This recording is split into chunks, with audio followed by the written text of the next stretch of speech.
नमो नमः। ओम श्री परमात्मने नमः।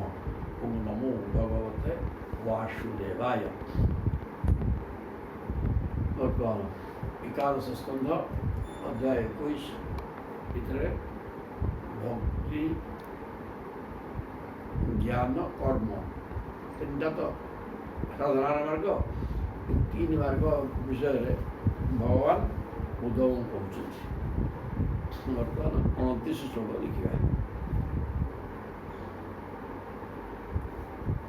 ठीक तत्व भजेत मान प्रीत श्रद्धालु दृढ़ निश्चय जुषमाणस् तान् कामान् दुःखदर्कांशकरयन् ततः भजेत मान प्रीत तापरे अत्यंत खुशी की प्रीत श्रद्धालु दृढ़ निश्चय श्रद्धालु श्रद्धापूर्वक प्रेम मत भजन कर दुषमानस तान् कामान दुख दुर्कांशकरयन् कामना अनेक कामना को नहीं कामना भोग कर सारे संसार भितर मध्य ताकि दुख पाई कारण ये प्रकार चिंतन करी प्रेम श्रद्धापूर्वक मत भजन कर प्रत्येक भक्ति योगेन भजतु माशकृत मुने कामः हृदया नश्यन्ति सर्वे मयि हृदय स्थिते सरिया पहले प्रत्येक भक्ति योगेन भक्ति जोटा बर्तमान कहीदेली कि नहीं हाँ कहीदेली जदि कहीदेली ये प्रकार भाव भक्ति श्रद्धार सहित जदि मो सहित जोग हो तुम संसार सहित जोग होकर रोच रे मानव ताहा मोटे ठीक न से मनुष्य जन्म दि जाए ना मो सहित जोग होकर रह भजतु माशकृत मुने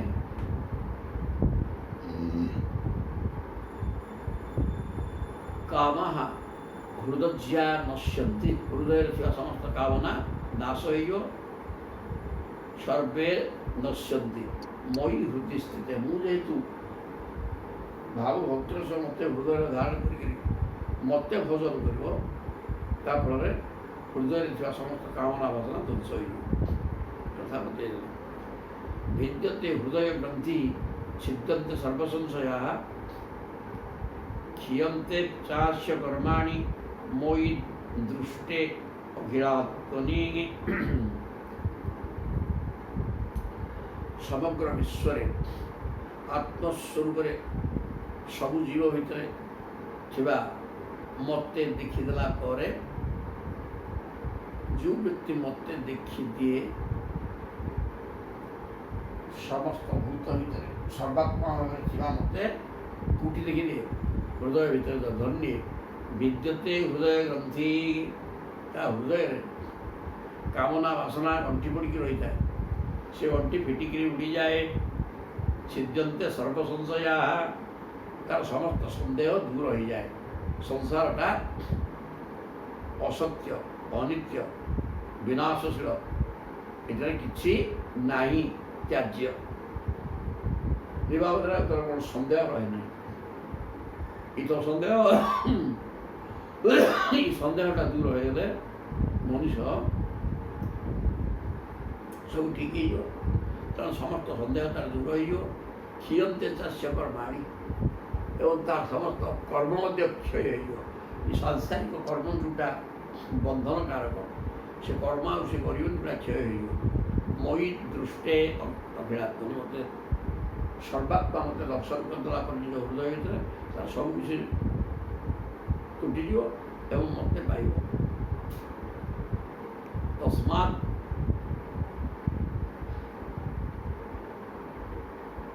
मद्भक्ति युक्त योगिनो वै मदात्मनः न ज्ञानं न च वैराग्यं प्रायः श्रेयो भवेत् यः तस्मात् मद्भक्ति युक्त योगिनः तेणुक मो भक्ति योग हो योगी मैंने ବୈ ମଦାତ୍ମନଃ ସେମାନଙ୍କର ଆତ୍ମା ମଦାତ୍ମକ ହୋଇଯାଇଥିବ, ଅର୍ଥାତ୍ ଆତ୍ମା ପରମାତ୍ମାମୟ ହେଇଯିବ, ଆତ୍ମା ପରମାତ୍ମା ଏକାକାର ହେଇଯିବ। ନ ଜ୍ଞାନଂ ନ च ବୈରାଗ୍ୟଂ ପ୍ରାୟଃ ଶ୍ରେୟୋ ଭବେତ୍ ଇହ।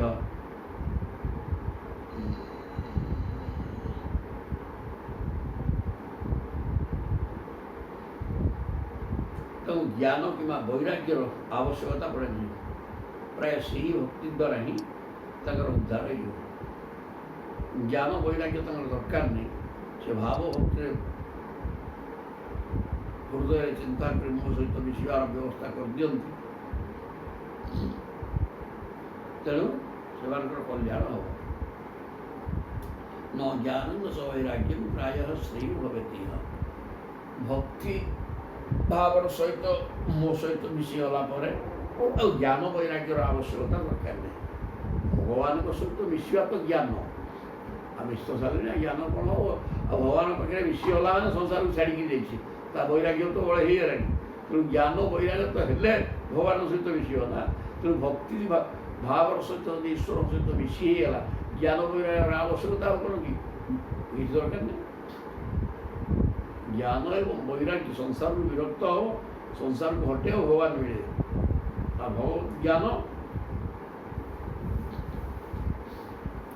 ଯଦି ଭକ୍ତି ମାଧ୍ୟମରେ ହେଇଗଲା, ଜ୍ଞାନ ବୈରାଗ୍ୟର ଆବଶ୍ୟକତା ନଥାଏ।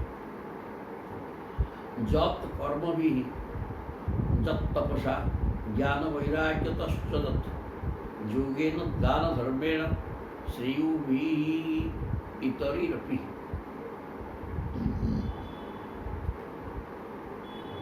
କର୍ମ, ତପସ୍ୟା, ଜ୍ଞାନ, ବୈରାଗ୍ୟ ଏସବୁ ଦ୍ୱାରା ଦାନ, ଯୋଗେନ ଯୋଗ କରିକି, ଦାନ ଧର୍ମେଣ ଦାନ କରିକି, ଶ୍ରେୟୋଭି ଇତରି ଆଉ ଅନ୍ୟାନ୍ୟ ମାଙ୍ଗଳିକ କର୍ମ ଯାହା କିଛି ହୁଏ ମୋର ଭକ୍ତ ସେସବୁ କେବଳ ଭକ୍ତି ଯୋଗ ମାଧ୍ୟମରେ ପାଇଯାଏ।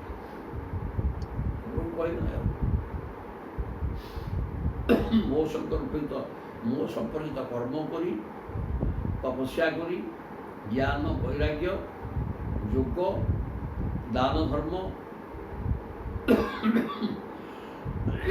ଅନ୍ୟାନ୍ୟ ମୋତେ ପାଇବା ଭଳିଆ ଅନ୍ୟାନ୍ୟ ସମସ୍ତ କର୍ମ କରିକିରି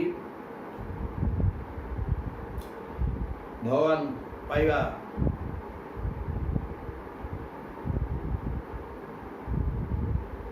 କେବଳ ଭକ୍ତି ଦ୍ୱାରା ସେ ସବୁ ମିଳିଯାଆନ୍ତି। ଏତେ କଥା ମୁଁ କରିକି ଭଗବାନଙ୍କୁ ପାଇବା, ଭଗବାନଙ୍କୁ ଖୋଜିବା ଆବଶ୍ୟକ ନାହିଁ। କେବଳ ଗୋଟିଏ ଶବ୍ଦ ଭକ୍ତି, ତା ମାଧ୍ୟମରେ ଭଗବାନ ସୁବିଧାରେ ମିଳିଯାଆନ୍ତି। ଏତେ ଅନ୍ୟାନ୍ୟ କର୍ମ କର, ତପସ୍ୟା କର, ଜ୍ଞାନ ବୈରାଗ୍ୟ, ଯୋଗ, ଦାନ ଆଉ କଲ୍ୟାଣକର କାମ ଏତେ ସବୁ ଦରକାର କିଛି ନାହିଁ। ଭକ୍ତି ଦ୍ୱାରା କେବଳ ସବୁ ମିଳିଯାଆନ୍ତି। ସର୍ବଂ ମଦ୍ ଭକ୍ତି ଯୋଗେନ ମଦ୍ ଭକ୍ତଃ ନ ଲଭତେ ଅଞ୍ଜସା ସ୍ୱର୍ଗାପବର୍ଗଂ ମଦ୍ଧାମ ପତନ୍ତି ଯଦି ବାଞ୍ଛତି। ସର୍ବଂ ମଦ୍ ଭକ୍ତି ଯୋଗେନ, ମୋ ସହିତ ଭାବ ଭକ୍ତିର ସହ ଯୋଗ ହୋଇଗଲା ପରେ ମଦ ଭକ୍ତ, ମୋର ଭକ୍ତିଟା ଅତି ସୁବିଧାରେ ସବୁ କିଛି ପାଇଯାଏ। କ'ଣ ନା ସ୍ୱର୍ଗ ମିଳିଯିବ, ଅପବର୍ଗରେ ମୁକ୍ତି, ମୋର ଧାମ ବୈକୁଣ୍ଠ ଲୋକ ମିଳିବ, କଥଞ୍ଚିତ୍ ଯଦି ବାଞ୍ଛତି। ଯାହା କିଛି ସେ କାମନା କରେ ଭାବ ଭକ୍ତିର ସହ ଭକ୍ତି ସହ ଯୋଗ ହେଇଗଲେ ସେ ଯାହା କାମନା କରିବ ତା ସମସ୍ତ କାମନା ପରିପୂର୍ଣ୍ଣ ହେଇଯାଏ। କାମନା ପାଇବାରେ ଆଉ ବାକି ରହେ ନାହିଁ। ନ କିଞ୍ଚିତ୍ ସାଧବୋ ଧୀରାଃ ଭକ୍ତାଃ ଏକାନ୍ତେନ ମମ ବାଞ୍ଛନ୍त्यପି ମୟା ଦତ୍ତଂ କୈବଲ୍ୟଂ ଅପୁନର୍ଭବଂ।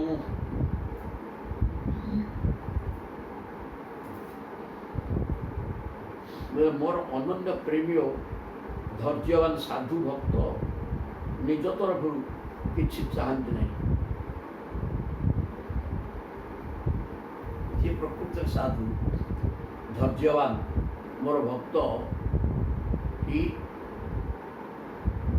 ଏକାନ୍ତିନୁ ମମ ଯେ ଏକାନ୍ତ ଭାବରେ ଅନନ୍ୟ ଚିନ୍ତନ କରେ, ଅନ୍ୟ କିଛି ଚିନ୍ତନ କରନ୍ତି ନାହିଁ, କେବଳ ଭଗବାନ ମୁଁ ହିଁ ତାଙ୍କର ସର୍ବସ୍ୱ। ଏହି ପ୍ରକାର ଭଗବାନ ଚିନ୍ତା କରୁଥିବା ମୋର ସାଧୁ ଭକ୍ତମାନେ ମୋ ଠାରୁ କିଛି ସେ ଚାହାନ୍ତି ନାହିଁ।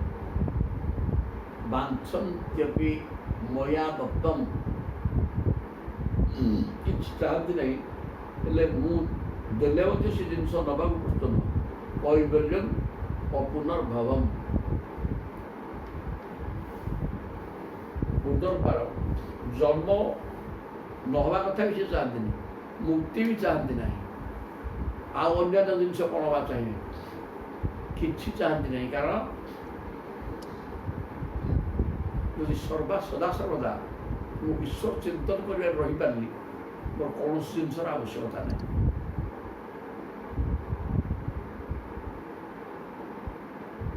କାରଣ ଭଗବାନଙ୍କୁ ଚିନ୍ତନ କରିକିରି ଯଦି ଆନନ୍ଦ ମିଳିପାରିଲା, ସେ ଅନୁଭବାନନ୍ଦ ସ୍ୱରୂପ, ସେ ଆନନ୍ଦକୁ ଅନୁଭବ ଜଣେ ଯଦି କରିପାରିଲା, ସେ ଆଉ କୌଣସି ଜିନିଷ ଚାହିଁବନି। ଭଗବାନ କିଛି ମାଗିବାର ପ୍ରଶ୍ନ ନାହିଁ।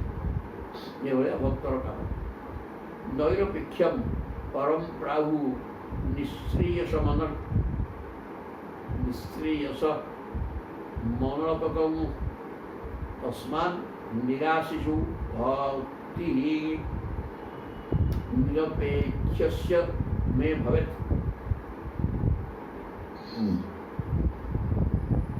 ନୈରପେକ୍ଷ ପରମ ପ୍ରାହୁ, କିଛି ହେଲେ କାମନା ନ କରିବା ହେଉଛି ପରମ କଲ୍ୟାଣ ପ୍ରାପ୍ତିର ସବୁଠାରୁ ବଡ଼ ସାଧନା। ନୈରପେକ୍ଷମ୍ ପରମ ପ୍ରାହୁ ନିଶ୍ରେୟସଂ ଅନଳପକମ୍, କଲ୍ୟାଣପ୍ରଦ, କିଛି ହେଲେ ନ ଚାହିଁବା, ପ୍ରଭୁଙ୍କ ଠାରୁ କିଛି ନ ଚାହିଁବା,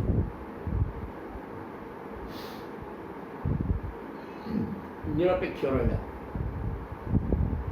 କୌଣସି ସାଂସାରିକ ଜିନିଷ ହଉ ଅସଂସାରିକ ଜିନିଷ ହଉ, କିଛି ପ୍ରଭୁଙ୍କଠାରୁ ନ ଚାହିଁ ଯଦି ଧୀରେ ସୁସ୍ଥ ତୁମେ ରହିଗଲ, ତାହେଲେ ପ୍ରଭୁ ଯାହା ତୁମର ଦରକାର ସବୁ ବି ଦେଇଦେବେ। ତୁମର କଲ୍ୟାଣ ସାଧନ ହବ, କୌଣସି ଭୁଲ ନାହିଁ। ଯଦି ପ୍ରଭୁକୁ ସଦାସର୍ବଦା ତୁମେ ଚିନ୍ତନ କଲ, ତୁମ ମନ ଭିତରେ କ'ଣ ସାମାନ୍ୟ କାମନା ବାସନା ଅଛି ପ୍ରଭୁ ଜାଣିନାହାନ୍ତି? ସେଟା ଯଦି ଆବଶ୍ୟକ ପ୍ରଭୁତ୍ୱରେ ତୁମର ଦରକାର ସେଟା ପୂର୍ଣ୍ଣ କରିବା, ଯଦି ପ୍ରଭୁ ଭାବିବେ ଏଇଟା ଦରକାର ବୋଲି, ତାହେଲେ ସେ ଦେଇଦେବେ, ଅସୁବିଧା କ'ଣ? ତେଣୁ ତାଙ୍କୁ ମାଗିବ ନାହିଁ। ତସ୍ମାନ୍ ନିରାଶିଷ ଭକ୍ତି,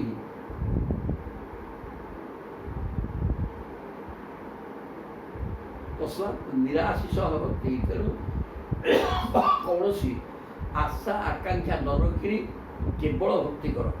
ନିରପେକ୍ଷ ମେ ଭବେତ୍, ନିରପେକ୍ଷ ଯିଏ ରହେ, କୌଣସି କାମନା ବାସନା ନାହିଁ, କିଛି ମୋତେ ମାଗେ ନାହିଁ, କେବଳ ଭକ୍ତି।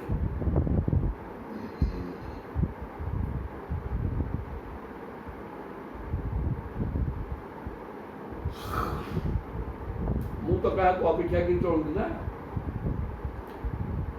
ମୁଁ ସ୍ୱାଧୀନ ସ୍ୱତନ୍ତ୍ର। ସେମିତି ମୋ ଭକ୍ତ ମଧ୍ୟ ସ୍ୱାଧୀନ ସ୍ୱତନ୍ତ୍ର, ସିଏ ମଧ୍ୟ ମୋ ଠାରୁ ବି କିଛି ପାଇବାକୁ ଇଚ୍ଛା କରେ ନାହିଁ। ସେ ପ୍ରକାର ହେଇକି ଯିଏ ମୋତେ ଭକ୍ତି କରେ, ତାର ସମସ୍ତ କଲ୍ୟାଣ ହୁଏ, କିଛି ଅସୁବିଧା ନାହିଁ। ନ ମୟି ଏକାନ୍ତ ଭକ୍ତା ନାହିଁ ଗୁଣ ଦୋଷୋଦ ଭବା ଗୁଣା ସାଧୁନାଂ ସମଚିତ୍ତାନାଂ ବୁଦ୍ଧେ ପରମୁପେୟାଂ।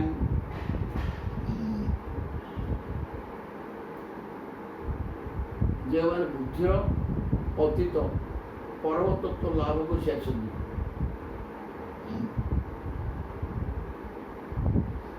ନ ମୟି ଏକାନ୍ତ ଭକ୍ତାନାଂ ଗୁଣ ଦୋଷୋଦ ଭବା ଗୁଣା।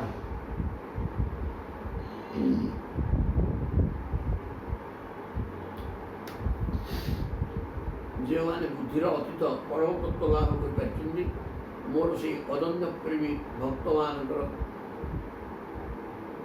ସମଦର୍ଶୀ ମହାତ୍ମାମାନଙ୍କର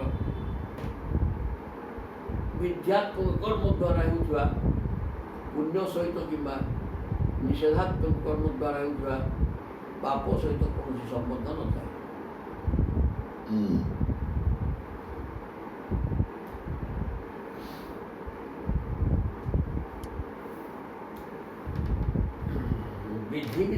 ବୁଝା ଗୁଣାତ୍ମକ କର୍ମ আর নিষেধাত্মক কর্ম শাস্ত্র নিষিদ্ধ কর্ম করি দোষ আসব বিধিরে কর্ম কলে গুণ কারণ যে প্রকৃতির সচ্চা ভক্ত সে কৌশি কর্ম সহ তার সম্পর্ক নথায় সে সাধু সমচিত্ত হয়ে যাই সমস্ত সমবুদ্ধিরে দেখে বুদ্ধে পরম রূপে উঠায় ବୁଦ୍ଧିତତ୍ଵର ଊର୍ଦ୍ଧ୍ୱକୁ ଉଠି ଯାଇଥିବା ଏ ପ୍ରକାର ବ୍ୟକ୍ତିମାନେ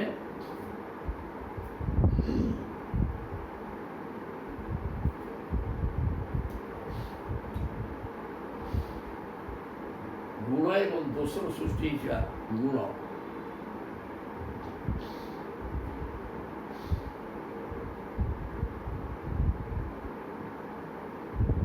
ଗୁଣକୁ ନେଇକି ଯଦି ଭୋଗ ঠিক বিধি শাস্ত্রোক্ত বিধি অনুসারে কর্ম করি পুণ্য অর্জন করা এবং নিষেধ কর্ম করি পাপ অর্জন করা যে যে ভক্ত মো চরণারবিন্দে মনକୁ ଥୋଇଦେଲାଣି ତାର এই ପାପ ପୁଣ୍ୟ କିଛି ତା ପାଖରେ ରହେନି କାରଣ ସେ ବୁଦ୍ଧିର ଊର୍ଦ୍ଧ୍ୱକୁ ଯାଇସାରିଲାଣି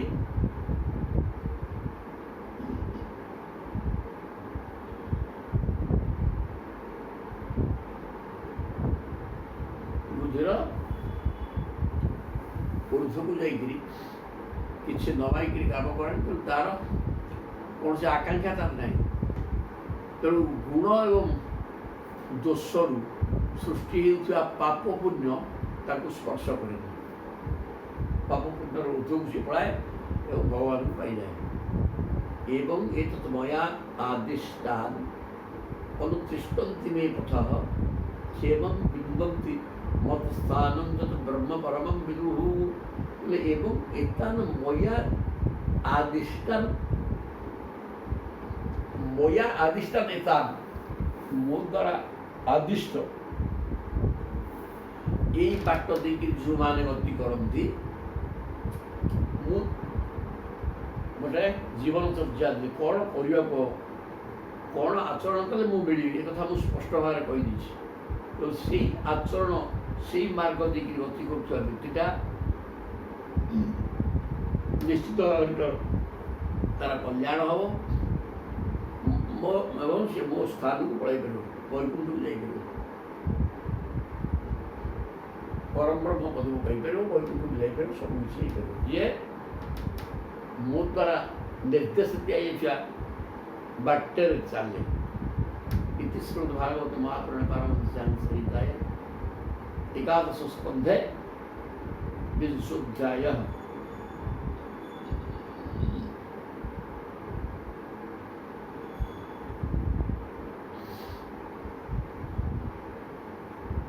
एकविंश अध्याय गुण दोष व्यवस्थार स्वरूप और रहस्य गुण दोषर स्वरूप कौन एक कथा वर्णना करा श्री भगवान वाचन भगवान कृष्ण उद्धव कहते ज एतान मत पथो हित्वा भक्ति ज्ञान क्रिया पुराण क्षुद्रान कामान चलैः प्राणैः जुषन्तः संसरन्ति तेगे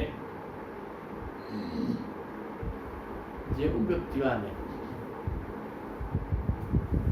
ମତପଥ ଏତାନ୍ ମତପଥ ହୋଇଥିବା ମୋ ଦ୍ୱାରା ବର୍ଣ୍ଣନା କରାଯାଇଥିବା ମୋ ମାର୍ଗ ମୋତେ ପାଇବାର ବାଟ ମୋ ଦ୍ୱାରା ମୋତେ ପାଇବାର ବାଟ ସମ୍ପୂର୍ଣ୍ଣ ଭାବରେ ବର୍ଣ୍ଣନା କରାଗଲା ସେ ବାଟ ଦେଇକି ଯିଏ ଯିବ ସେ ନିଶ୍ଚିତ ମୋତେ ପାଇଯିବ କିନ୍ତୁ ଯେଉଁ ବ୍ୟକ୍ତିମାନେ ନା ଏଇ ପକ୍ଷୀ ଭାଗବତ ଶୁଣୁଛି ନା କୋଉଟା କ'ଣ ବାଟ କ'ଣ ବାଟ କ'ଣ ତାଙ୍କୁ କିଛି ଜଣା ନାହିଁ ତେଣୁ ଯେଉଁ ବଦ୍ଧ ଜୀବମାନେ ମୁଁ କହିଥିବା ମାର୍ଗକୁ ଅନୁସରଣ ନ କରି ଭକ୍ତି ଜ୍ଞାନ ଏବଂ କର୍ମ ଯୋଗ ସବୁ ମୁଁ କହିଛି ତିନି ବାଟ ଦେଇକି ଗଲେ ମୁଁ ମିଳିଯିବି କିନ୍ତୁ ଯିଏ ଏଇଗୁଡ଼ା ସବୁ ଛାଡ଼ିଦିଏ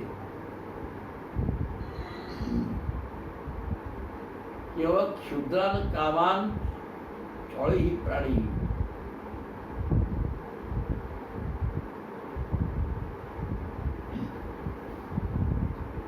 ଚଳଚଞ୍ଚଳ ପ୍ରାଣବାୟୁ ମାନେ ମନୁଷ୍ୟ ମୃତ୍ୟୁ ଆଡ଼କୁ ଧାଇଁଛି, ମୃତ୍ୟୁ ସୁନିଶ୍ଚିତ। କିନ୍ତୁ ଏ ମଲା ଶରୀରକୁ ନେଇ ପୁଣ୍ୟ ଅର୍ଜନ କରିବାକୁ ହଟେଇ ଦେଇ ଭଗବତ ସ୍ମରଣକୁ ଦୂର କରିଦେଇକିରି କେବଳ ସାଂସାରିକ ବିଷୟବସ୍ତୁକୁ ଭୋଗ କରିବା ଲାଳସାରେ ଯେଉଁମାନେ ଧାଇଁଛନ୍ତି ସେମାନେ ଜନ୍ମମରଣ ଚକ୍ରରେ ପଡ଼ିକିରି ସଢ଼ନ୍ତି, ଆଉ କିଛି କାମ ନାହିଁ। ମନୁଷ୍ୟ ଜନ୍ମ ଦିଆଯାଇଛି ଭଗବାନଙ୍କୁ ସ୍ମରଣ କରିବା ପାଇଁ। ଭଗବାନଙ୍କ ଦ୍ୱାରା ନିର୍ଦ୍ଦିଷ୍ଟ ସେ ବାଟ ସବୁ କହିଦେଲେ ଭାଗବତରେ ଯେ ଏଇ ପ୍ରକାର ବାଟ ଦେଇକି ଗଲେ ମୋତେ ପାଇଯିବ। ଆଉ ସେ ବାଟ ଦେଇକି ଜୀବନ ପାଇବ କେମିତି? ସେ ସବୁ ଭଗବାନଙ୍କ ଦ୍ୱାରା ନିର୍ଦ୍ଦିଷ୍ଟ ମାର୍ଗକୁ ଛାଡ଼ି ଯିଏ ସଂସାର ଭିତରେ ଲଟପଟ ହୁଏ ଏବଂ ସାମାନ୍ୟ ସୁଖ ଭୋଗ କରିବା ଲାଳସା ନେଇ ଚଳଚଞ୍ଚଳ ପ୍ରାଣ କେତେବେଳେ ଉଡ଼ିଯିବ ଠିକଣା କିଛି ନେଇ।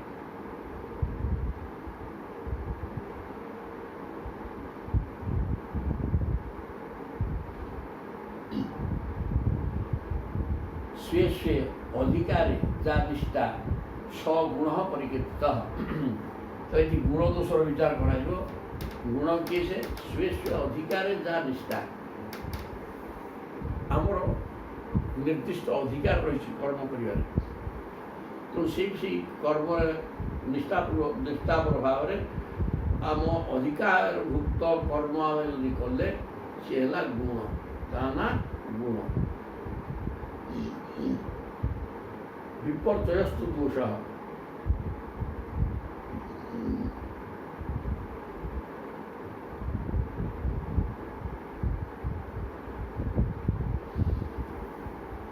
श्रेष्ठ अधिकार जा निष्ठा निज निजर अधिकार अंतर्गत धर्म दृढ़ निष्ठा रखा ही गुण। यार विपरीत होची दोष। तात्पर्य है अधिकार अनुसार ही गुण और दोषर व्यवस्था करा जाए।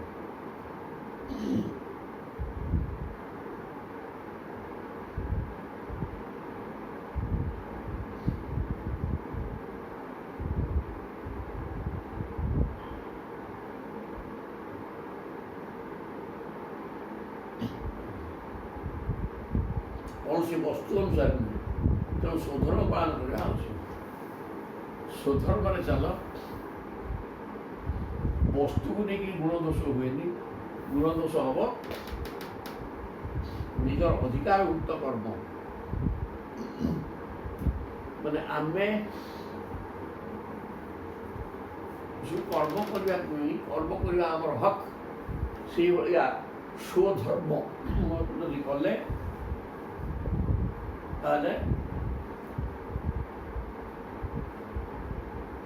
गुण और दोषर व्यवस्था करा ये स्वधर्म आम यदि आचरण कले आम गुण हम दोष हम ना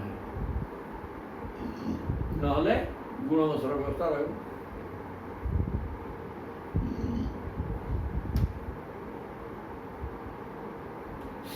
उभय निश्चय स्वधर्म रत रहा गुण आपर धर्म रत हेले भयावह पर धर्म भयावह गीता भी कहते शुद्धि अशुद्धि विधीयते समाने सुपि वस्तुषु द्रव्यस्य विचिकित्सार्थम गुणदोषु शुभाशुभो। तत्व दृष्टि सबु द्रव्य समान तत्व दृष्टि सबु द्रव्य समान तथापि सेगुड़े जो पवित्रता अपवित्रता गुण दोष शुभ अशुभ बाछियार विधान करा तार उद्देश्य है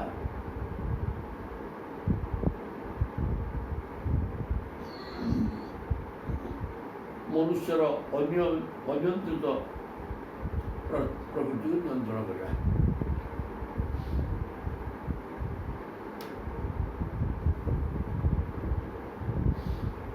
तत्व दृष्टि वस्तु सब तो समान है सबू ईश्वर सृष्ट प्रत्येक वस्तु ସବୁ ତ ଈଶ୍ୱର ସୃଷ୍ଟ ଭଗବାନ ଜିନିଷ ତାକୁ ତ ଆମେ କୋଉଟା ତିଆରି କରିବୁ ନା।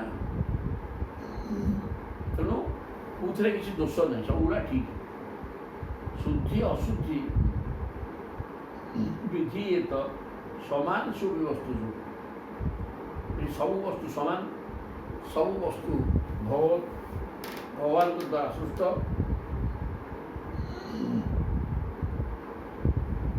ହେଲେ ମଧ୍ୟ ଦ୍ରବ୍ୟସ୍ୟ ସବୁ ଯଦିଓ ସମାନ, ତା ଭିତରେ କିନ୍ତୁ ପବିତ୍ର ଅଛି, ଅପବିତ୍ର ଜିନିଷ ଅଛି, ଗୁଣ ଅଛି, ଦୋଷ ଅଛି, ଶୁଭ ରହିଛି, ଅଶୁଭ ରହିଛି, ଏ ପ୍ରକାର ପ୍ରଭେଦ ରହିଛି।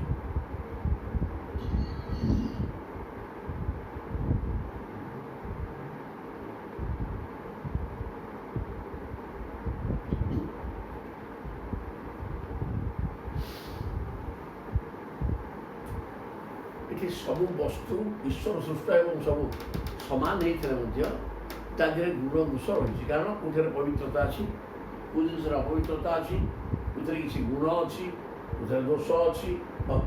ଗୁଣମାନ ଖାଦ୍ୟ ଯେଉଁଟା ଖାଇଲେ ଶରୀର ସୁସ୍ଥ ହେବ, ବିଷ ବି ଅଛି, ବିଷ ଖାଦ୍ୟ ଖାଇଲେ ମୁଣ୍ଡ ମୃତ୍ୟୁ ହେବ। ତେଣୁ ଗୁଣ ଦୋଷ ସବୁ ରହିଛି।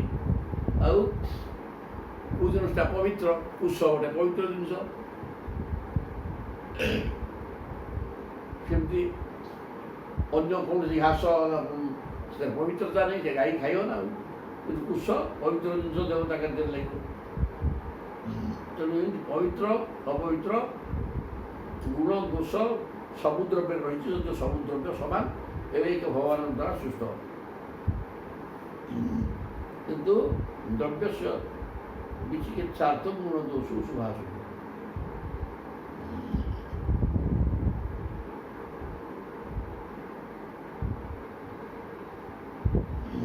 ମନୁଷ୍ୟର ଦ୍ରବ୍ୟସ୍ୟ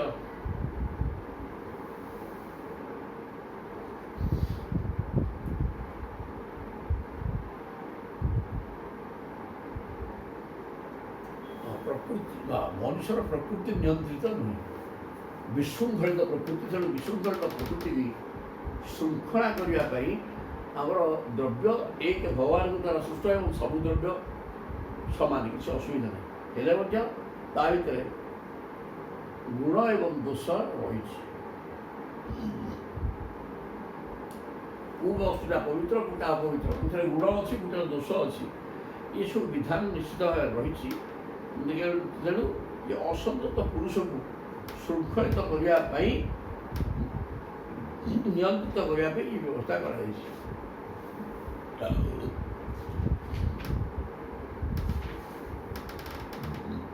ଧର୍ମାର୍ଥଂ ବ୍ୟବହାରାର୍ଥଂ ଯାତ୍ରାର୍ଥଂ ଇତି ଚାନଃ ଦର୍ଶିତୋऽୟଂ ମୟା ଆଚାରଃ ଧର୍ମଂ ବୋଧବହତାଂ ଧୁରଂ। हे निष्पाप उद्धव, शुद्ध अशुद्ध ये जो निर्णय यह धर्म को नहीं करा जाए। धर्मार्थम व्यवहारार्थम जात्रार्थम इति चानः। धर्म पाई एवं व्यवहार पाई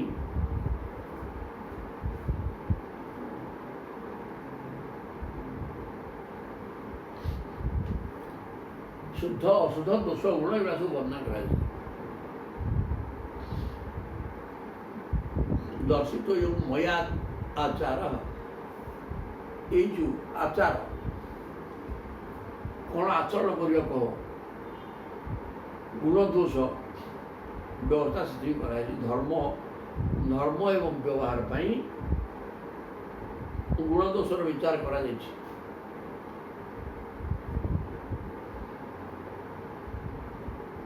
शरीर निर्वाह निमंते ये सब व्यवस्था करा जायछि।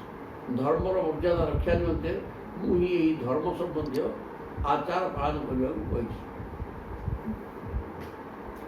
धर्मर मर्यादा रक्षा निमित्त बर्तमान ये प्रकार आचरण करके चल युवाक कर ना। ये हेले दोष युक्त गुण गुण दोषर व्यवस्था नथिले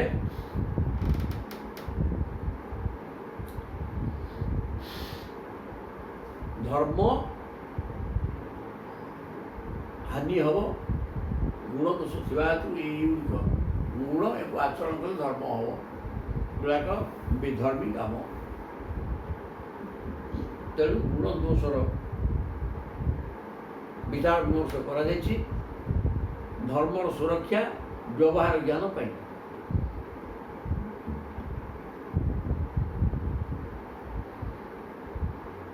ଗୋଟେ ଆଚରଣ କରିବ, ଗୋଟେ ଆଚରଣ ନ କରିବ, ଏହା ମୁଁ ସ୍ପଷ୍ଟ ଭାବରେ ତେଣୁ କହିଦେଇଛି। ଧର୍ମ ମୁତ୍ପହତାନ୍ଧୁରମ୍, ଧର୍ମ ସମ୍ବନ୍ଧୀୟ ଆଚାର ପାଳନ କରିବାକୁ ଏଇ ଜିନିଷ କଲେ ଧର୍ମ ହେବ, ଏଇଗୁଡ଼ାକ ଅଧର୍ମ। ନ ରଖାଗଲେ ମଣିଷ ବୁଝିବ କେମିତି? ଧର୍ମ ଅଧର୍ମ ଦୋଷ ଗୁଣ ଗୁଡ଼ାକ ଜାଣିଲେ ଗୁଣ ଗୁଡ଼ିକ କରିବ, ଦୋଷ କର୍ମ ଗୁଡ଼ିକ ଛାଡ଼ିବ। ଏଇଟା ତେଣୁ ଏ ବ୍ୟବସ୍ଥା ଠିକ୍ ଭାବରେ ଅଛି। ଭୂମି ଅମ୍ବୁ ଅଗ୍ନି ଅନିଳ ଆକାଶା ଭୂତାନାଂ ପଞ୍ଚଧାତବଃ ଆବ୍ରହ୍ମ ସ୍ଥାବରାଦିନା ଶାରୀରା ଆତ୍ମସଂଯୁତା। କହିଲେ ଭୂମି ଅମ୍ବୁ ଜଳ, ଅଗ୍ନି ଅନିଳ ଆକାଶ, ଆଉ ପୃଥିବୀ ଜଳ ତେଜ ବାୟୁ ଆକାଶ। ପୃଥିବୀ ଜଳ ତେଜ ବାୟୁ ଏବଂ ଆକାଶ, ଏଇ ପାଞ୍ଚ ଭୂତ ଭୂତାନାଂ ପଞ୍ଚଧାତବଃ, ଇଏ ହେଲେ ପାଞ୍ଚ ଭୂତ ପୃଥିବୀ ଜଳ ତେଜ ବାୟୁ ଆକାଶ। ଆବ୍ରହ୍ମ ସ୍ଥାବରାଦିନା, ବ୍ରହ୍ମାଣ୍ଡ ଠାରୁ ଆରମ୍ଭ କରି କୀଟପତଙ୍ଗ ତରୁତଳ ସ୍ଥାବର ମାନେ ସ୍ଥିତିଶୀଳ ପର୍ବତ ଇତ୍ୟାଦି ପର୍ଯ୍ୟନ୍ତ ଶାରୀରା ଆତ୍ମସଂଯୁତା।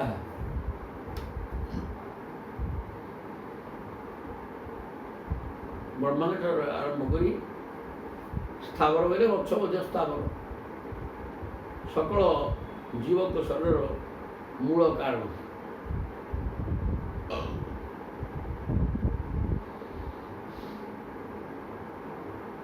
ପାଞ୍ଚ ଭୂତ ମହାଭୂତ ଅଛି, ଏସବୁ ମହାଭୂତରେ ହିଁ ବ୍ରହ୍ମାଣ୍ଡ ଠାରୁ ଆରମ୍ଭ କରି ସ୍ଥାବର ଗଛ ପର୍ଯ୍ୟନ୍ତ ଏ ସବୁଗୁଡ଼ାକ ଦେହର ଶରୀର ଏ ପାଞ୍ଚ ଭୂତରେ ହିଁ ନିର୍ମାଣ କରାଯାଇଛି।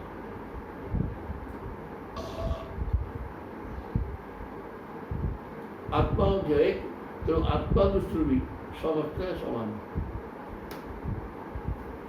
ତେଣୁ ଏଠି ଦ୍ରବ୍ୟ ସବୁ ସମାନ, କାରଣ ପାଞ୍ଚଟା ତ ଦ୍ରବ୍ୟ ପୃଥିବୀ ଜଳ ତେଜ ବାୟୁ ଆକାଶ, ଏ ପଞ୍ଚଭୂତ ଭିତରେ ବ୍ରହ୍ମାଣ୍ଡ ଠାରୁ ଆରମ୍ଭ କରି ଗଛ ପର୍ଯ୍ୟନ୍ତ ସମସ୍ତ ଜୀବଜନ୍ତୁ, ଏ ପାଞ୍ଚ ଜୀବଜନ୍ତୁଙ୍କର ଶରୀର ଏ ପାଞ୍ଚ ଭୂତରେ ହିଁ ତିଆରି, ତେଣୁ ସମସ୍ତେ ଏକ। ଏଠି ଦୋଷ ଗୁଣ କ'ଣ ରହିଲା, ଶୁଦ୍ଧି ଅଶୁଦ୍ଧି କ'ଣ ରହିଲା, ତଥାପି ଆ ଭିତରେ ସବୁ ରହିଛି।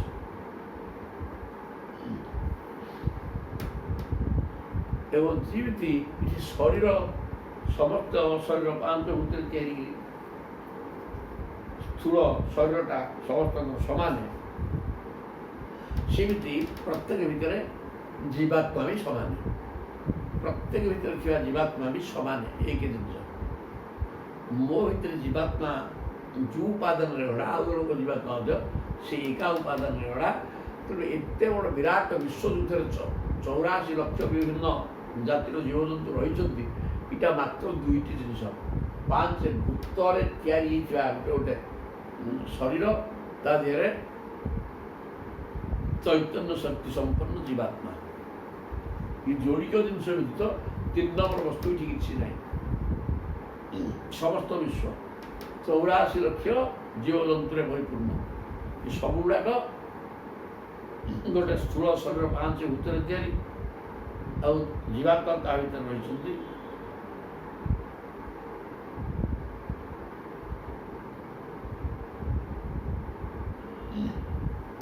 ଚୈତନ୍ୟ ବସ୍ତୁ, ପାଞ୍ଚ ଭୂତ ଇଏ ଗୋଟେ ଅଲଗା ଉପାଦାନରେ ଗଢ଼ା, ଚୈତନ୍ୟ ଶକ୍ତି ଅଲଗା ଉପାଦାନ, ଦୁଇଟା ଜିନିଷରେ ଗଢ଼ା ହେଇଛି ସବୁ ପ୍ରକାର। ବେଦେନ ନାମ ରୂପାଣି विषमाणी समेष्वपि धातु सुद्धव कल्पन्ते इतिसां स्वार्थ सिद्धये वेदेन नाम रूपाणि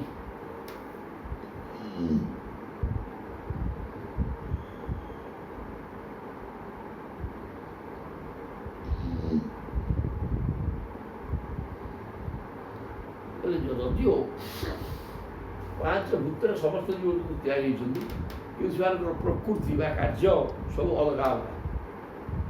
କାହିଁକିନା କାର୍ଯ୍ୟ ଏଠି ଗୁଣ ହିଁ କାର୍ଯ୍ୟ କରେ। ତେଣୁ ତିନି ଗୁଣରେ ସଂସାରଟା ତିନି ଗୁଣର ପ୍ରଭାବ। ତେଣୁ ଏ ତିନି ଗୁଣକୁ ନେଇକି ସମସ୍ତେ କର୍ମ କରୁଛନ୍ତି। ତେଣୁ ଜୀବ ଯଦିଓ ଗୋଟିଏ ଉପାଦାନରେ ସମସ୍ତଙ୍କର ସ୍ଥୂଳ ଶରୀର ପାଞ୍ଚ ଭୂତ ପୃଥିବୀ ଜଳ ତେଜ ବାୟୁ ଆକାଶରେ ଗଢ଼ା ହେଲେ ଗୁଣ ସମସ୍ତଙ୍କୁ ସମାନ ନୁହେଁ। ତେଣୁ କର୍ମ ସମସ୍ତଙ୍କ ଗୁଣ ସମାନ ନଥିବାରୁ କର୍ମ ସମାନ ହେଇପାରୁନି। ନାମ ରୂପାଣି ବିଷମାଣି ସमेष्वपि ପ୍ରତ୍ୟେକ ନାମ ରୂପକୁ ନେଇକି ଅଲଗା 84 ଲକ୍ଷ ଏବଂ ଶରୀର ଯଦିଓ ସମାନେ କର୍ମ ସମସ୍ତଙ୍କର ବିଷମ ଅଲଗା ଅଲଗା। धातु शुद्ध कल्पन्ते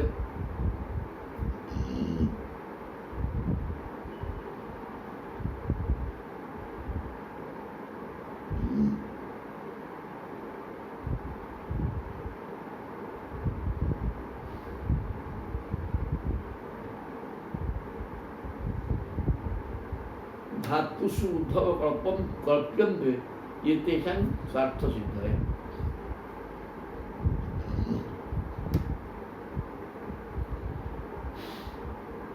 सेମାନଙ୍କ ମଧ୍ୟରେ ବିଭିନ୍ନ ପ୍ରକାରର ପ୍ରଭେଦ ସଜାତୀୟ ବିଜାତୀୟ ଓ ସ୍ୱଗତ ଭେଦ କଳ୍ପନା କରି ସେମାନଙ୍କୁ ବର୍ଣ୍ଣାଶ୍ରମ ଆଦି ବିଭିନ୍ନ ନାମ ରୂପ ପ୍ରଦାନ କରାଯାଇଛି।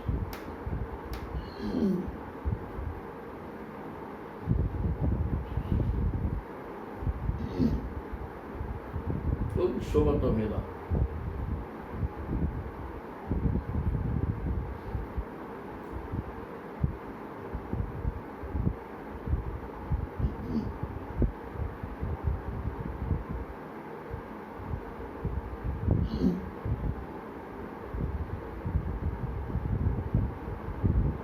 स्वजातीय भेद जाति समान समस्त मनुष्य किंतु ता भितर समस्त कर्म अलग अलग तेणु स्वजातीय भेद यहाँ विजातीय भेद जाति जाति अलग भेद ता देहरे रही भेद विजातीय भेद और स्वभेद सजातीय भेद विजातीय भेद स्वगत भेद ये प्रकार तीन प्रकार भेद अच्छी। जदियो द्रव्य ये सब समान पांच भूत और पांच भूतर 84 लक्ष जीवजंतु शरीर पाई समस्ते एक समस्त पांच तैयारी गोटे पाठ और ता भर जीवात्मा एक सब भर अच्छे प्रत्येक भितर सजातीय विजातीय और स्वगत भेद रही कहीं गुण को लेकिन कर्म करती समस्त कर्म संपूर्ण अलग क्या सागर किए मिसबे जदियो प्रत्येक गोटे द्रव्य तैयारी ये सब 84 लक्ष जीवजंतु जिते संसार जहाँ अच्छे सब 5 तैयारी 6 नंबर किसी ना एवं प्रत्येक भर जीवात्मा दीटा जिनस केवल अच्छे किंतु कहीं समान नुहति समस्त भर भेद रही देश कालादि भावानां वस्तुनां मम सप्तम गुण दोष विधीयते नियमार्थं कर्मणां हे सर्वश्रेष्ठ उद्धव जीव मान क्रियाकलाप जेपरी नियमानुकूल नियंत्रित हो पार से दृष्टि पदार्थ मानक ଏପରିକି ଦେଶ କାଳ ଆଦିରେ ମଧ୍ୟ ଗୁଣ ଦୋଷ ବିଧାନ କରିଛି। ଜୀବମାନଙ୍କର କ୍ରିୟାକଳାପ ଦେଶ କାଳ ଆଦି ଭେଦ ବସ୍ତୁନାଂ ମମ ସପ୍ତମ। ଏ ଯଦିଓ ଦୁଇଟି ଉପାଦାନରେ ସମସ୍ତେ ଗଢ଼ା, ଗୋଟେ ପାଞ୍ଚଭୌତିକ ସ୍ଥୂଳ ଶରୀର ଏବଂ ଜୀବାତ୍ମା, କିନ୍ତୁ ପ୍ରତ୍ୟେକ ଭିତରେ ଗୁଣକୁ ନେଇକରି କର୍ମରେ ଭେଦ ରହିଛି ଏବଂ ସେ କର୍ମରେ ମଧ୍ୟ ଗୁଣ ଅଛି, ଦୋଷ ଅଛି। ଦୋଷ କାରକ କର୍ମ, ପାପ ପୁଣ୍ୟ। ପୁଣ୍ୟ ହେଲା ଗୁଣ ଯୁକ୍ତ କର୍ମ, ପାପ ହେଲା ପାପଯୁକ୍ତ କର୍ମ, ଖରାପ କର୍ମ। ତେଣୁ ଏଇ ଯେଉଁ କର୍ମରେ ଭେଦ ରହିଛି, ଗୁଣ ଦୋଷ ବିଧୀୟତେ ନିୟମାର୍ଥଂ ହି କର୍ମ ନାହିଁ। ତେଣୁ ଏ କର୍ମ ଗୁଡ଼ିକ ଶୃଙ୍ଖଳିତ କରି କରିବା ଉଦ୍ଦେଶ୍ୟରେ ଗୁଣ ଦୋଷ ବିଧାନ କରାଯାଇଛି। ଗୁଣ ଦୋଷ ନଥିଲେ ଯିଏ ଯାହା ପାରନ୍ତା କରିଦିଅନ୍ତା। ଗୁଣ ଦୋଷ ଥିବା ଏଗୁଡ଼ାକ ଠିକ କାମ, ଭୁଲ କର୍ମ। ୟାକୁ କଲେ ପୁଣ୍ୟ ହେବ, ୟାକୁ କଲେ ପାପ ହେବ, ୟାକୁ କଲେ ସ୍ୱର୍ଗ ପ୍ରାପ୍ତି ହେବ, ଏଗୁଡ଼ାକ ନର୍କ ଗତି ହେବ। ଏହି ପ୍ରକାର ଗୁଣ ଦୋଷର ଭେଦ କରାଯାଇଥିବା ହେତୁରୁ ଇଏ ସମାଜକୁ ନିୟନ୍ତ୍ରିତ କରୁଥିବା ଲୋକ ଯେଉଁ ଗୁଣକୁ ନେଇକରି କର୍ମ କରୁଛନ୍ତି, ସିଏ ତାକୁ ଟିକେ ସଂଯତ କରୁଛି, ନିୟନ୍ତ୍ରିତ କରୁଛି। ଗୁଣ ଦୋଷ ବିଧାନ ନଥିଲେ କିଛି ଆଉ ଲଗାମ ଛଡ଼ା ହେଇଯାନ୍ତା। ଆଉ ସବୁ ଯିଏ ଯାହା ତଥାପି ତ ଲଗାମ ଛଡ଼ା ହେଇକରି ଚାଲିଛି, କିଛି ଶୃଙ୍ଖଳା ନାହିଁ। ତେବେ କେତେକ ବି ଗୁଣ ଦୋଷକୁ ମାନିକିରି ଶୃଙ୍ଖଳିତ ରହିଛନ୍ତି, ଆଉ କେତେକ ବିଶୃଙ୍ଖଳିତ ଅବସ୍ଥାରେ ରହିଛନ୍ତି। ତେଣୁ ଏମିତି ଗୁଣ ଦୋଷ ଭେଦ ନଥିଲେ ଏ ସବୁ ଜଗତ ଆଗ ବିଶୃଙ୍ଖଳିତ ହେଇଯାଇଥାନ୍ତା। ତେଣୁ ନିୟମାର୍ଥ ହିଁ କେବଳ ନିୟମ ଆଇନ ଶୃଙ୍ଖଳା ରକ୍ଷା ପାଇଁ ଏ ଗୁଣ ଦୋଷର ବ୍ୟବସ୍ଥା କରାଯାଇଛି। ଅକୃଷ୍ଣ ସାର ଦେଶାନାଂ ଅବ୍ରହ୍ମଣ୍ये ଅଶୁଚିୟାର ଭବେତ୍ କୃଷ୍ଣ ସାରୋପି ଅସौ ବୀର କିକଟ ସଂସ୍କୃତେରିହଂ।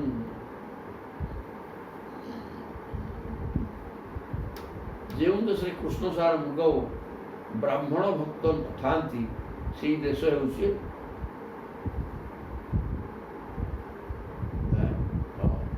କୃଷ୍ଣସାର ଦେଶାନାଂ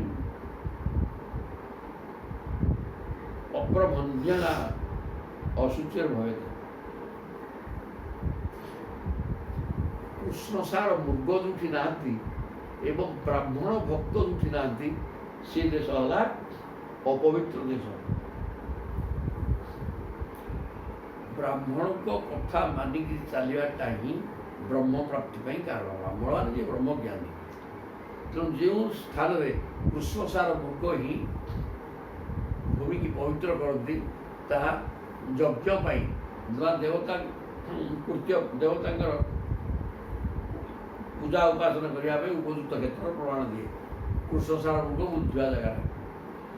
ଆଉ ବ୍ରହ୍ମଣ୍ୟ ଯିଏ ବ୍ରହ୍ମବିତ ବ୍ରାହ୍ମଣ, ସେମାନଙ୍କୁ ଆଗ୍ରହ କରିବା ଦରକାର, କାହିଁକି ସେମାନଙ୍କ ଉପସ୍ଥିତିରେ ସ୍ଥାନ ପବିତ୍ର ହୁଏ ଏବଂ ଅନ୍ୟମାନଙ୍କର ଚରିତ୍ର ବି ଶୃଙ୍ଖଳିତ ହୁଏ। ସେମାନେ ଉପଦେଶ ଦେଇକରି ସମସ୍ତଙ୍କୁ ଶୃଙ୍ଖଳିତ ସଂଯତ କରନ୍ତି। କୌଣସି କିକଟ ଦେଶରେ କୃଷ୍ଣସାର ମୃଗ ରହୁଥିଲେ ମଧ୍ୟ ସନ୍ଥ ପୁରୁଷ ରହିଥିବା ପ୍ରଦେଶକୁ ଛାଡ଼ି ସେ ଦେଶର ଅବଶିଷ୍ଟାଂଶ ଅପବିତ୍ର।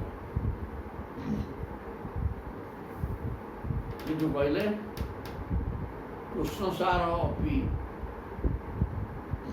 ଅସୌବୀର କିକଟ ଅସଂସ୍କୃତି ଇଡମ। କୃଷ୍ଣସାର ମୃଗ ଥାଇକିରି ମଧ୍ୟ ଯେହେତୁ ବ୍ରାହ୍ମଣ ନାହାନ୍ତି, ସେ ଜାଗା ମଧ୍ୟ ଅପବିତ୍ର ହେଇଯାଇଛି।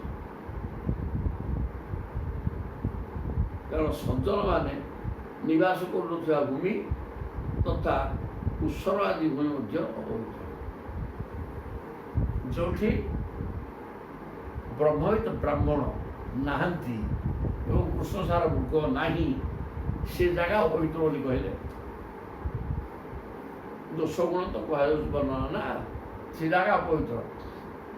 କିନ୍ତୁ କୃଷ୍ଣସାର ମୁଗ ଥାଇକିରି ମଧ୍ୟ ଯଦି ଟିକଟ ବୋଲିକି ଦେଶ ଅଛି ଯେଉଁଠି କୃଷ୍ଣସାର ମୁଗ ଥିଲେ ମଧ୍ୟ ବ୍ରାହ୍ମଣ ନାହାନ୍ତି ବା ମୋ ଭକ୍ତ ନାହାନ୍ତି, ତେଣୁ ସେ ଜାଗା ମଧ୍ୟ ପବିତ୍ର।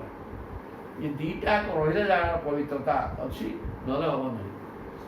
ଜଳକର ଅଭାବରୁ ଜାଗା ଅପବିତ୍ର ହେଇଯିବ। କର୍ମଣ୍ୟ ଗୁଣବାନ କାଳ ଦ୍ରବ୍ୟତଃ ସ୍ୱତଃ ଏବ ବା ଯତୋ ନିବର୍ତ୍ତତେ କର୍ମ ସଦୋଷ ଅକର୍ମକ ଶ୍ରୁତଃ।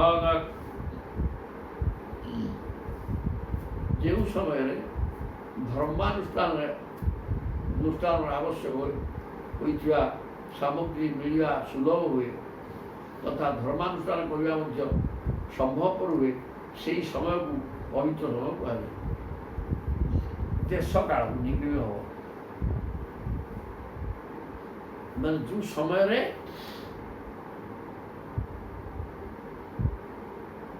ଧର୍ମାନୁଷ୍ଠାନ ଆମେ କରୁଛୁ, ଯଜ୍ଞଟା କରୁଛେ, ଯଜ୍ଞର ସମସ୍ତ ଉପକରଣ ଯେଉଁ ସମୟରେ ସୁବିଧାରେ ମିଳିବ ସେ ସମୟଟା ହିଁ ପବିତ୍ର ସମୟ।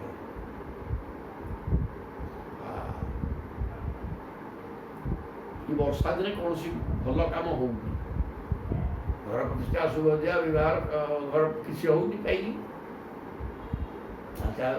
ଶୁଭ ଦେବ କେମିତି? ଚାରିଆଡ଼େ ତ ପାଣି କାଦୁଅ ଘାସ ହେଉଥିବ, ସେଥିରେ ଶୁଭ ଦେବ କ'ଣ? ଏଇ ପ୍ରତିଷ୍ଠା ଇଏ ସେଇଗୁଡ଼ା କାହିଁ ହେଉନି? ଏଗୁଡ଼ାକ ହେଉଛି କ'ଣ କି? ଏଥିରେ ବନ୍ଧୁବାନ୍ଧବ ଭଲ ମନ୍ଦ ଆସିବା ଦରକାର। ରୋଷେଇବାସ ଖାଇବା ପିଇବା ଅନେକ କଥା ଅଛି। ଆଗରେ ସବୁ ବିଲ ବାଡ଼ିରେ କାମରେ ଲାଗିଥିବେ, ଘର ଦ୍ୱାର ଛାଡ଼ିକି କିଏ ଆସିବ, ତାପରେ ମେଘ ବର୍ଷା ପାଖରେ ଘର ଛାଡ଼ିକି କିଏ ଯିବ କୁଆଡ଼େ, ଯିବା ସମ୍ଭବପର ନୁହଁ। ତେଣୁ ଏଇ ସମୟ ସେଥିପାଇଁ ଏ ସମୟଟା କର୍ମ ପାଇଁ ଅନୁକୂଳ ନୁହେଁ, ସେଥିପାଇଁ ଏଇଟା କାଳ ଅଶୁଦ୍ଧ ହେଇଛି। ପକ୍କା ପାଠ ଇଏ କହିଲେ କହିଲେ କର୍ମଣେ କର୍ମଣ୍ୟୁ ଗୁଣବାନ କାଳ ଦ୍ରବ୍ୟତଃ ସ୍ୱତଃ ଏବ ବା। ଯଦି ଆମେ ଗୋଟେ କିଛି କର୍ମ କରିବାକୁ ଯାଉଛେ, ସେ କର୍ମ ପାଇଁ ଆବଶ୍ୟକ ଦ୍ରବ୍ୟ ଯଦି ସୁବିଧାରେ ମିଳିପାରିଲା, ସେଇଟା ହିଁ ଶୁଦ୍ଧ ସମୟ। ଆଉ ସେ ଯେଉଁଟା ମିଳିପାରିବନି ଅଶୁଦ୍ଧ ସମୟଟା। ବର୍ତ୍ତମାନ ବର୍ଷା ଦିନ ଆମେ ଯଜ୍ଞ କରିବା, ମୁଁ ଟିକିଏ ଶୁଖେଇକି କାଠ ରଖିନଥିବ, କାଠ ଗୁଡ଼ା କି କ'ଣ ଘର ଭିତରେ ଥୋଇ ଆଣିକି ବାହାର ରଖିଥିବ, ଯେଉଁ ବର୍ଷାରେ ଓଦା ହେଇଥିବ। ତେଣୁ ଏଥିରେ ଆଉ ଯେଉଁ ଓଦା କାଠ ବା କଞ୍ଚା କାଠକୁ ଓଦା କାଠ ହେଲେ ଯଜ୍ଞରେ ଧୂଆଁ ଆଉ କିଛି ଅଗ୍ନି ଖାଇପାରିବେନି କି ହେବନି। ତେଣୁ ଏଇଟା ହେଲା ସମୟ କର୍ମଣ୍ୟୁ ଗୁଣବାନ କାଳ। ସମସ୍ତ ଆବଶ୍ୟକ ପୂଜା ଦ୍ରବ୍ୟ ଯେଉଁ ସମୟରେ ମିଳେ ସେହି ପ୍ରକୃତରେ ଠିକ୍ ସମୟ ବା ପବିତ୍ର ସମୟ।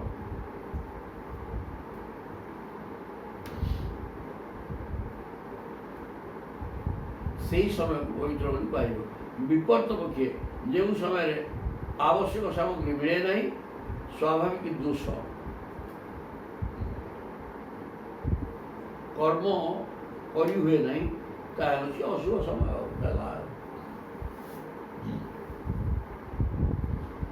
ଯେଉଁ ସମୟରେ ଦ୍ରବ୍ୟ ମିଳିବ ସେ ଶୁଭ ସମୟ।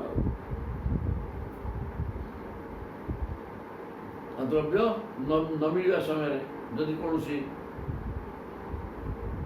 ଶୁଭ କର୍ମ କଲ,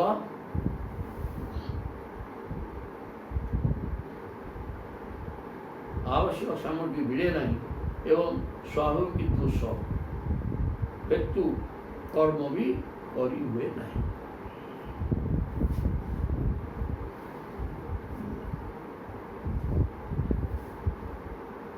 ଗୁଣ ଦୋଷ ବ୍ୟବସ୍ଥାଟା ଭୁଲ ନୁହେଁ, ଏଇଟା ପକ୍କା ଠିକ୍, ଏଇଟା ରହିଛି ଏବଂ ଠିକ୍ ଜିନିଷଟା।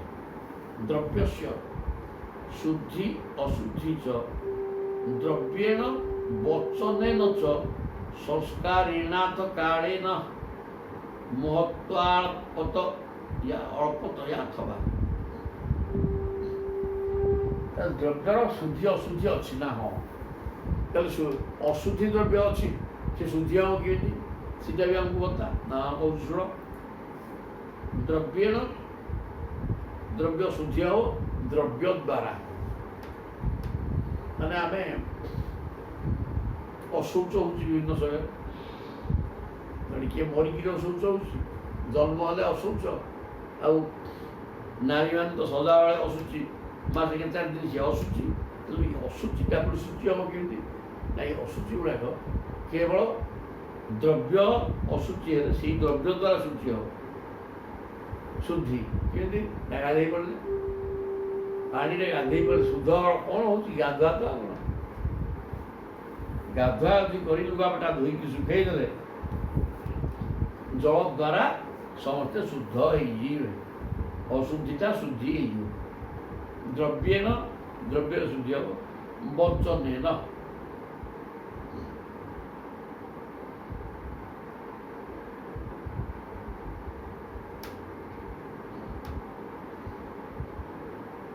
ଦ୍ରବ୍ୟ ବଚନ ସଂସ୍କାର କାଳ ଏବଂ ଅଳ୍ପ ବା ବହୁତ ପରିମାଣକୁ ନେଇ ପଦାର୍ଥମାନଙ୍କର ଶୁଦ୍ଧି ଅଶୁଦ୍ଧି ନିର୍ଣ୍ଣୟ କରାହୁଏ। କୌଣସି ପାତ୍ର ଜଳାଦି ଦ୍ୱାରା ଶୁଦ୍ଧ ହୋଇଯାଏ। ଆଉ ପାତ୍ର ଜଳ ଧୋଇଦେଲେ ଅଇଁଠା ବାସନଟେ ଅପବିତ୍ର ହେଇକି ଅଛି, ତ ପୁଣି ମଜାମଜି କରିଦେଲେ ଶୁଦ୍ଧି ହେଇଗଲା। କିନ୍ତୁ ମୂତ୍ରାଦି ଦ୍ୱାରା ଅଶୁଦ୍ଧ ହୋଇଯାଏ।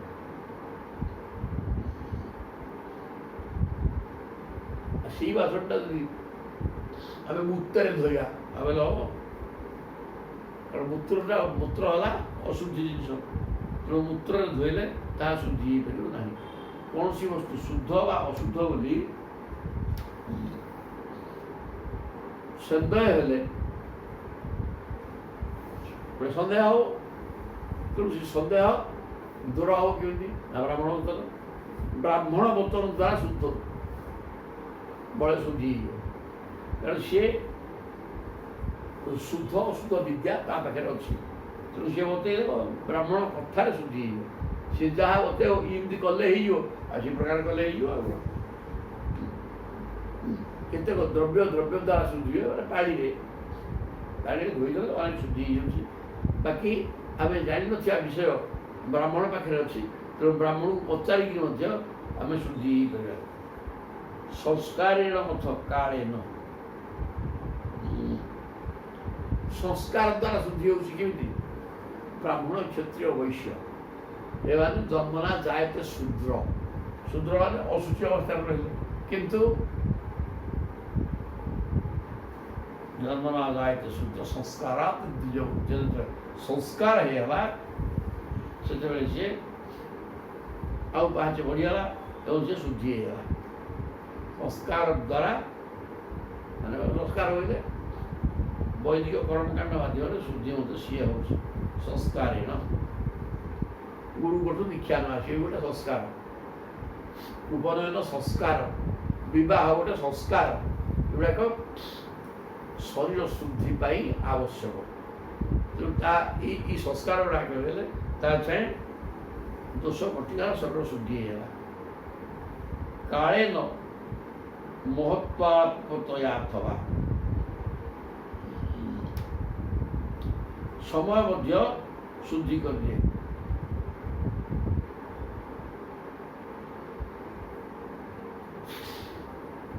କାଳେନ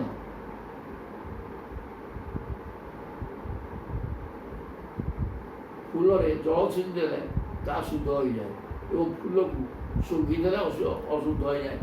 ଆଉ ଶୁଙ୍ଘିଦେଲେ ସେଟା ତୁମ ଦ୍ୱାରା ଗ୍ରହଣ ହେଇଗଲା, ଆଉ ତୁମ ଦ୍ୱାରା ଗ୍ରହଣ ହେଇଗଲା ପରେ ଆଉ ଜଣକୁ ତାକୁ କେମିତି ଦେବ? ସେଟା ଉଚ୍ଚିଷ୍ଟ ହେଇଯିବ, ତେଣୁ ସେଟା ଅଶୁଦ୍ଧ ହେଇଗଲା। ଶୁଦ୍ଧ ଅଶୁଦ୍ଧ ଅଶୁଦ୍ଧ, ତେଣୁ ପାଣିରେ ଧୋଇଦେଲେ ଶୁଦ୍ଧ, କିନ୍ତୁ ଶୁଙ୍ଘିଦେଲେ ଅଶୁଦ୍ଧ ହେଇଗଲା। ସଦ୍ୟ ରନ୍ଧନ କରାଯାଇଥିବା ଅନ୍ନ ଶୁଦ୍ଧ, ବାସି ଅନ୍ନ ଅଶୁଦ୍ଧ, ଅଖାଦ୍ୟ ହେଇଯିବ। ବଡ଼ ବଡ଼ ପୁଷ୍କରିଣୀ ଓ ନଦୀ ଆଦିର ଜଳ ଶୁଦ୍ଧ ଏବଂ ଛୋଟ ଗାଡ଼ିଆର ଜଳ ଅଶୁଦ୍ଧ ବୋଲି ଧରାଯାଏ। ସବୁ କଥା ଏହିପରି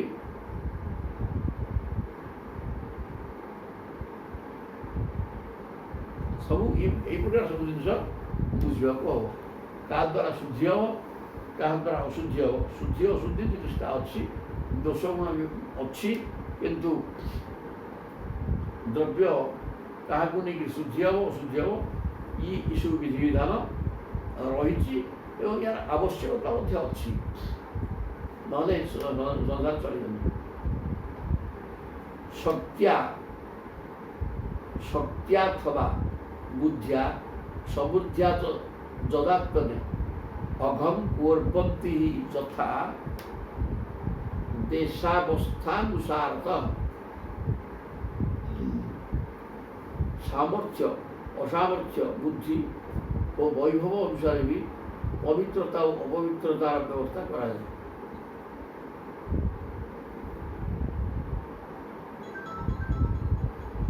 ସାମର୍ଥ୍ୟ ଅସାମର୍ଥ୍ୟ ବୁଦ୍ଧି ଓ ବୈଭବ ଅନୁସାରେ ବି ପବିତ୍ରତା ଅପବିତ୍ରର ବ୍ୟବସ୍ଥା କରାଯାଏ। ଏଥିରେ ସ୍ଥାନ ଓ ଉପଯୋଗକାରୀର ବୟସକୁ ମଧ୍ୟ ବିଚାର କରାଯାଇ ଅଶୁଦ୍ଧ ବସ୍ତୁମାନଙ୍କର ବ୍ୟବହାର ଦୋଷ ଠିକ୍ ରୂପେ ଆକଳନ କରାଯାଏ, ଯଥା ଧନୀ ଦରିଦ୍ର, ସବଳ ଦୁର୍ବଳ, ବୁଦ୍ଧିମାନ ମୂର୍ଖ, ବିପଦପୂର୍ଣ୍ଣ ଓ ବିପଦ ଶୂନ୍ୟ।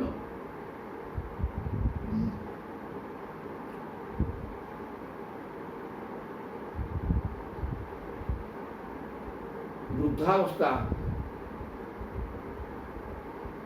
ଭେଦରେ ଶୁଦ୍ଧ ଓ ଅଶୁଦ୍ଧ ବ୍ୟବସ୍ଥାରେ ତାରତମ୍ୟ ଦେଖାଯାଏ।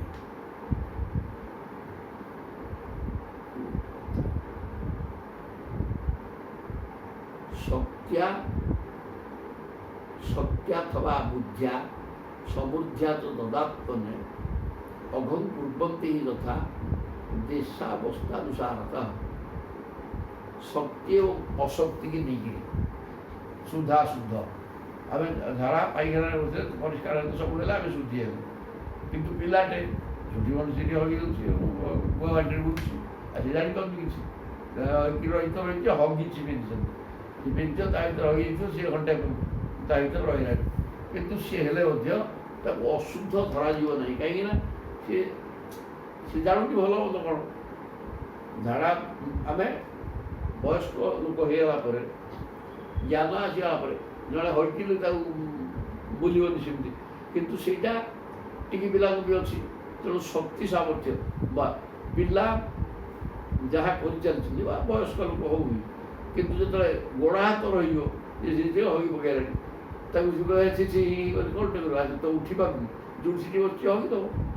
ତେଣୁ ସେଗୁଟାକୁ ଶକ୍ତି ଓ ଅଶକ୍ତି, ଜଣେ ଶକ୍ତି ଥାଇକିରି ଅଶୁଦ୍ଧ ହେଉଛି ସିଏ ଦୋଷ ହେବ, କିନ୍ତୁ ଜଣଙ୍କର ଶକ୍ତି ସାମର୍ଥ୍ୟ ନାହିଁ ସିଏ ଅଶୁଚି ହେଲା, ସେ ଅଶୁଚି ତାକୁ କୁହାଯିବ, କିନ୍ତୁ ସେଟା ସେତେ ଦୋଷାବହ ନୁହେଁ। କାହିଁକିନା ତା ଶକ୍ତି ସାମର୍ଥ୍ୟ ନାହିଁ, ସେ ଉଠି ପାରୁନି, ସେ ଯଦି ରହିଲା କ'ଣ ହେବ। ବୁଦ୍ଧ୍ୟା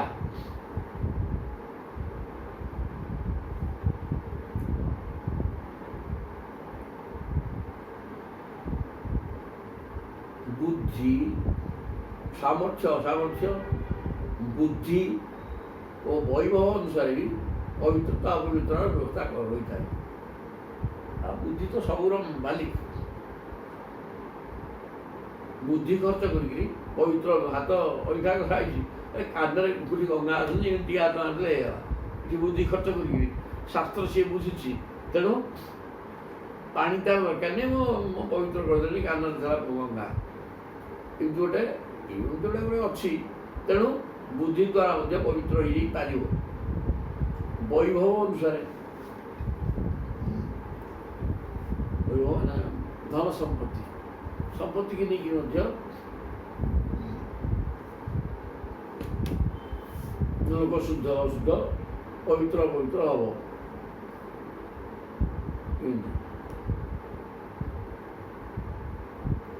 ଏଥିରେ ସ୍ଥାନ ଓ ଉପଯୋଗକାରୀର ବୟସକୁ ମଧ୍ୟ ବିଚାର କରାଯାଏ। ଅଶୁଦ୍ଧ ବସ୍ତୁମାନଙ୍କର ବ୍ୟବହାର ଦୋଷ ଠିକ୍ ରୂପେ ଆକଳନ କରାଯାଏ। ଗୋଟେ ଜିନିଷ ହେଉଛି ଗୋବଧ ହେଇଯାଉଛି, ସେଇଟା ଗୋଟେ ବୟସକୁ ନେଇକିରି ଟିକେ ପିଲାଟେ ଜାଣିନି ଗୋଟେ କ'ଣ କରିଦେଲା,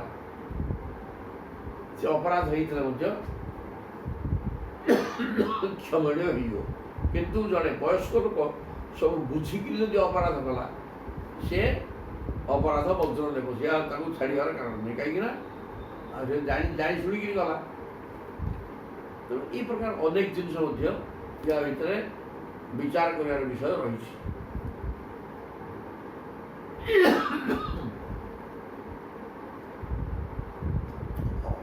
ଏତିକି ଥାନ୍ତୁ, 11 ଗଲେ ତାପରେ ଦେଖିବା ଗୋଟେ ହେଇଯାଉ।